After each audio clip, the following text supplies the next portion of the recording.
It's almost exactly been 9 years ago since I had this internal emotional breakdown while I was hiking with my family because my personal training career was stealing my passion. I was unhappy, burnt out, and it was impacting everything. I knew that I could not continue on the career path that I was currently on, and I would have to step away from working at the gym. At first, I wasn't exactly sure what I'd be going to go do, but I knew the gym setting was not for me any longer. I never wanted to feel that way again. So maybe you're feeling the same way and you're wondering what to do. Or maybe that's how you felt. You felt that overwhelm that caused you to leave the gym and start working for yourself as an independent personal trainer. So you are not alone. You can do what you love and are passionate about and not feel that way.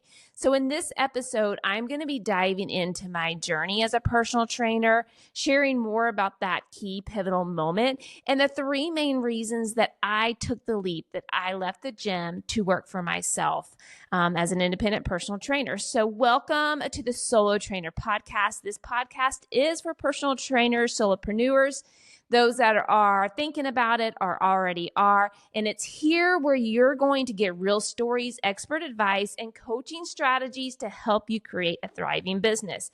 I am Ginger Simas. I am your host. I'm a mom, I'm a wife, I'm a career changer, and I have had my own independent business for almost 9 years. And before I get started into exactly sharing my journey as a personal trainer, in my last episode, I was sharing, all about what is the solo trainer, the why behind it, how it can help you. And there's a key part that I missed I'm so irritated that I didn't remember to share with you guys and just wanted to be sure that I included it in this episode. So we do on the Solo Trainer website, there are some products from sale, some products to help you sort of for your business, as well as some legal templates. And a portion of every single purchase made at the Solo Trainer goes to fight human trafficking. We have partnered with International Justice Mission, and a portion of all proceeds goes to fight them. A long time ago, it was put on my heart that if I ever started creating some digital products, that I was immediately going to set aside of that to go to fight human trafficking. And so I just want to be sure that I shared that. I can't believe I forgot it in that episode, but now you know. So anyway, moving on to my career as a personal trainer. As I said, I'm a career changer. I was a nurse just to start. That was my career, started as a nurse. And I took a break from working as a nurse to have my daughter and to raise her. My husband was in the military. He moved around. We moved around a lot, but he was gone a lot. He was away from deployments and training. And so I had the privilege of getting to stay home with her. And during that time, I was really thinking, what am I want to do career-wise forward? I really don't want to work as a nurse. I wanted to help people stay out of the hospital, but I wasn't sure exactly how that was going to happen. And I started taking group exercise classes, which is something I had not done in my past. I'd been a long time runner. And after getting involved in going to the gym and taking group exercise classes and loving it, I was like, I'm going to become a group exercise instructor. So I got certified as a group exercise instructor and started teaching classes at the local YMCA that I was a member of. And then we moved from Tennessee to Louisiana, and I still taught classes there. But then we were moving from Louisiana up to the DMV area, which is the DC, Maryland, Virginia area. I was like, all right, I think here's a time I am going to get certified as a personal trainer. It just seemed like the next step to take because I was just loving the relationships that I was developing with people.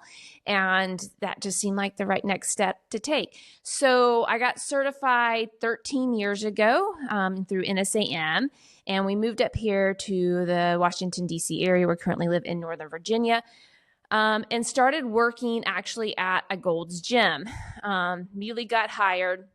But when I was there, I just sort of knew that wasn't the right fit for me. That just didn't seem like the right fit of a gym.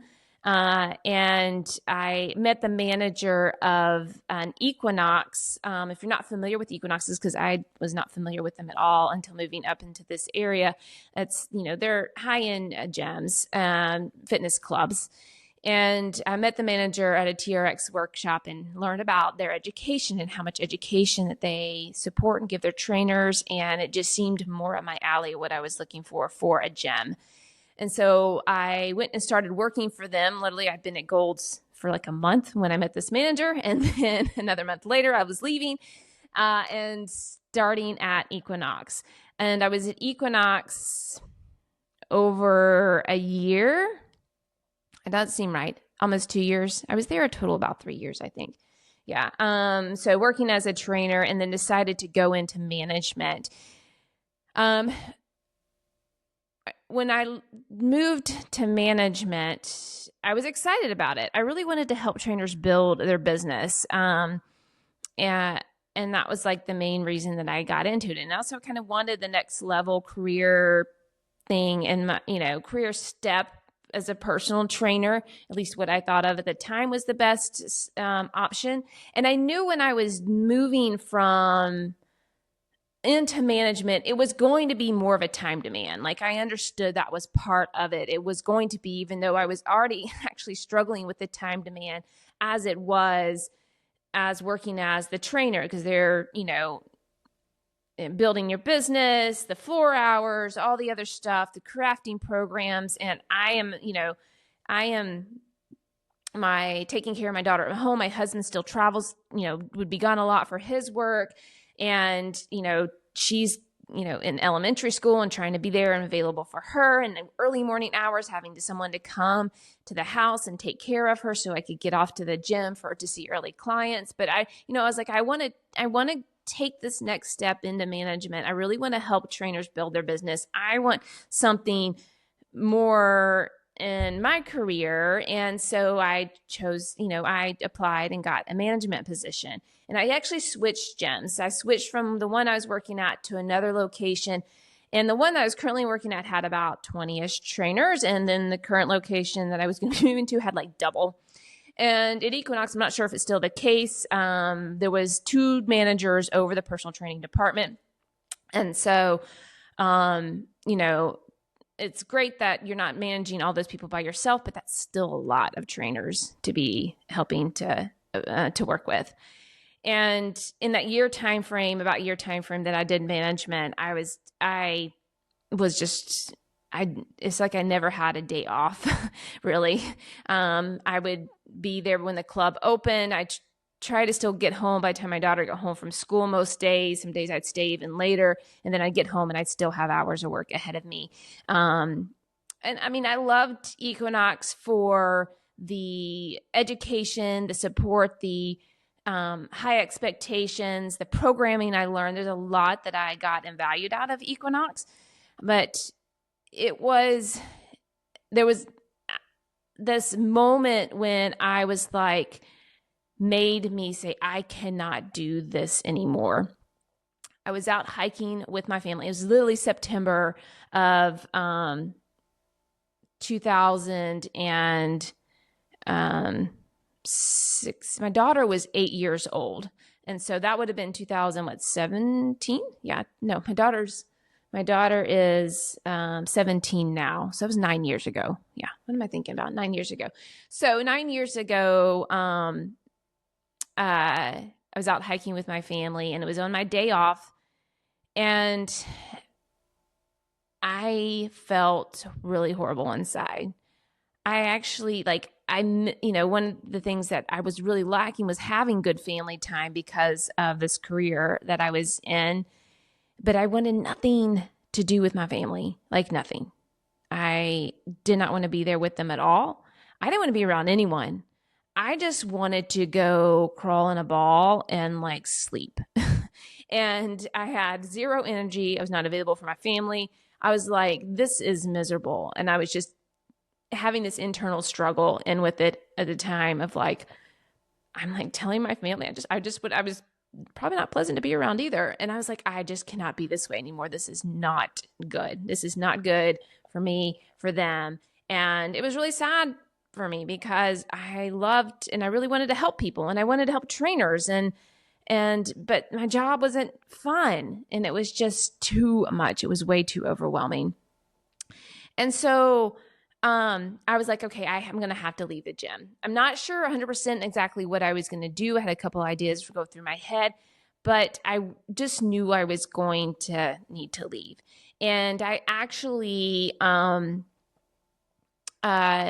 was thinking about corporate wellness. That was the thing that I was thinking, well, maybe I could get into corporate wellness. And one of my clients was HR of a very large corporation. And so I actually met with her to talk with her about like their corporate wellness program. Are they looking for somebody for corporate wellness?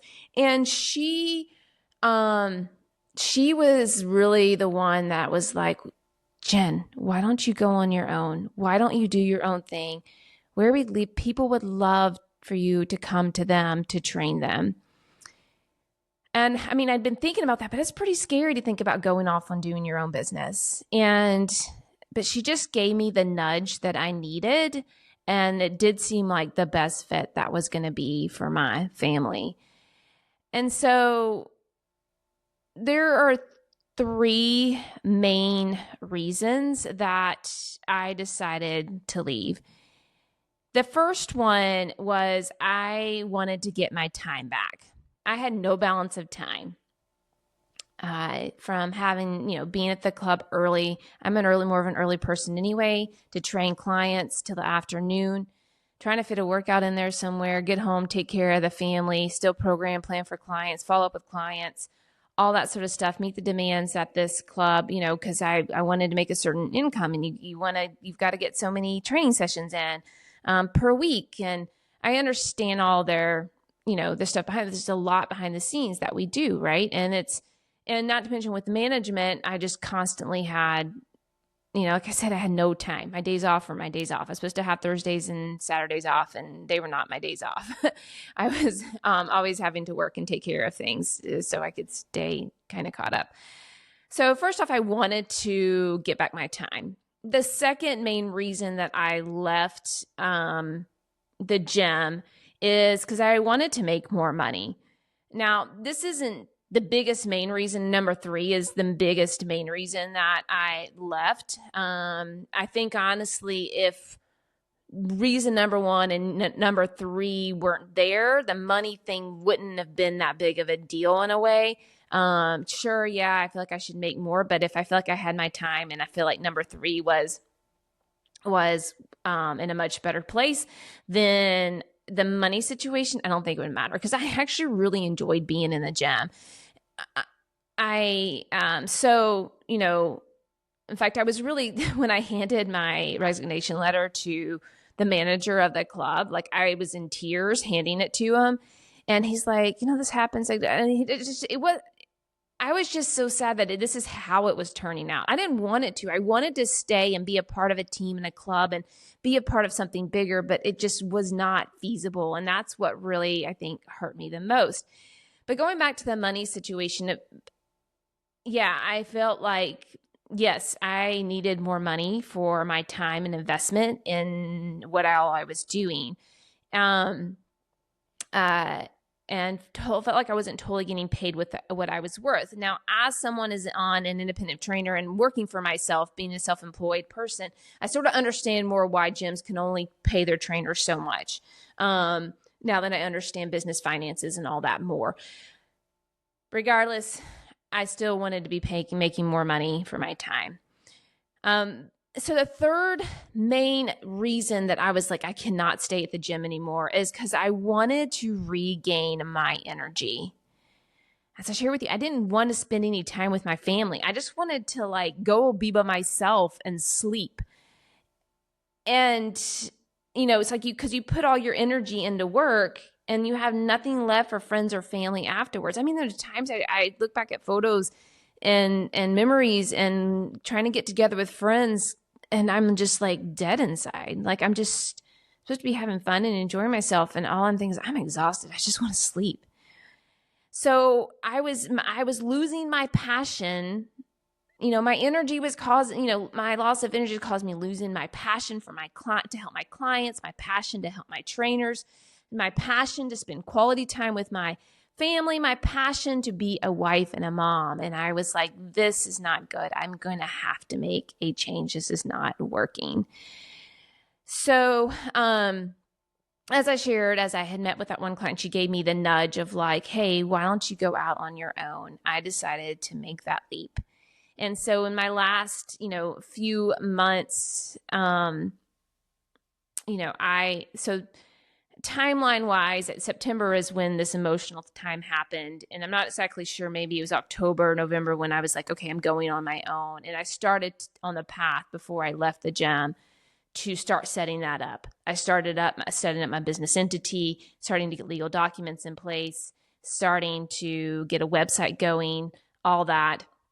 And then enjoyed the holidays. I left the gym right before, the Christmas holidays. So I had a good couple of weeks off right there for the first of the year. In fact, I actually trained my first personal training client under my business was on January 1st. And I'm not going to dive into like all the details of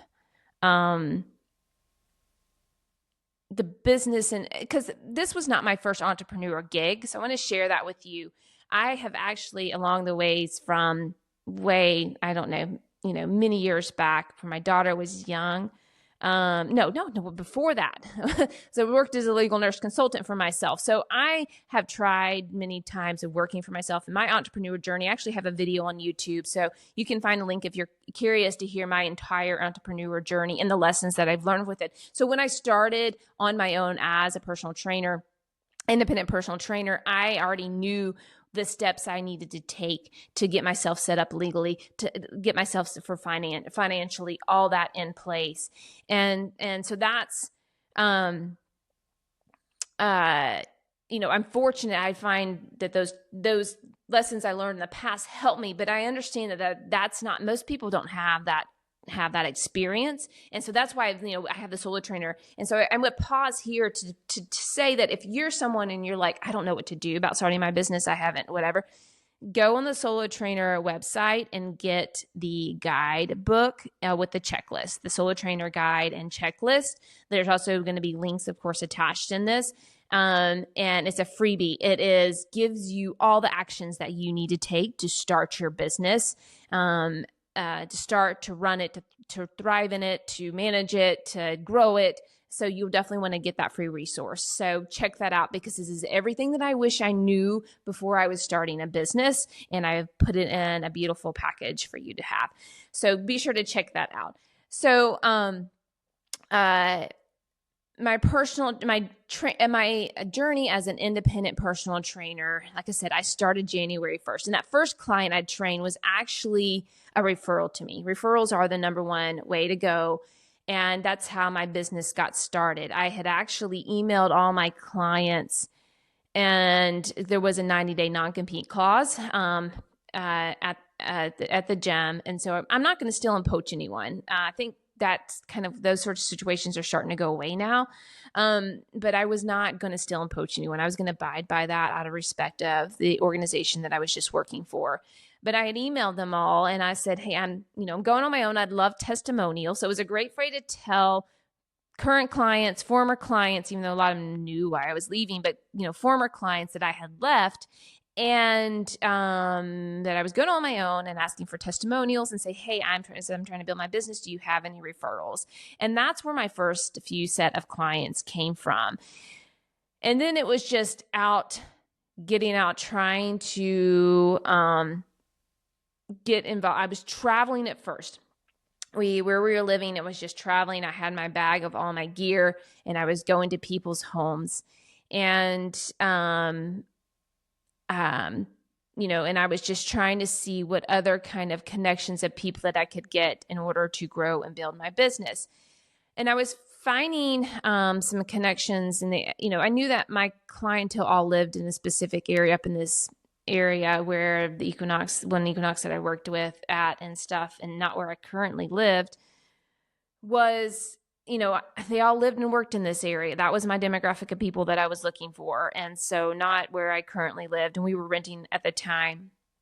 And so we're going to buy a home, but we thought we'd stay in the area we were at. But when it looked like, okay, I'm on my own and this is starting to grow momentum after about 6 months, maybe we were actually about 4 or 5 months in, we started to start looking in a home that was closer to where I knew my ideal clients worked and lived. And so we found this home. If you're watching this via YouTube, you will see the studio that's in the basement of my home we turned in, basement of the home that I turned into a private training studio. And it was just a gift to find this house where it had this private back entrance. The bathroom is great, so clients that need a shower or something before they go to work could do that back. So about after 6 months of working for myself, I had started to have this home and started training clients in here and still traveling. That was started 2017.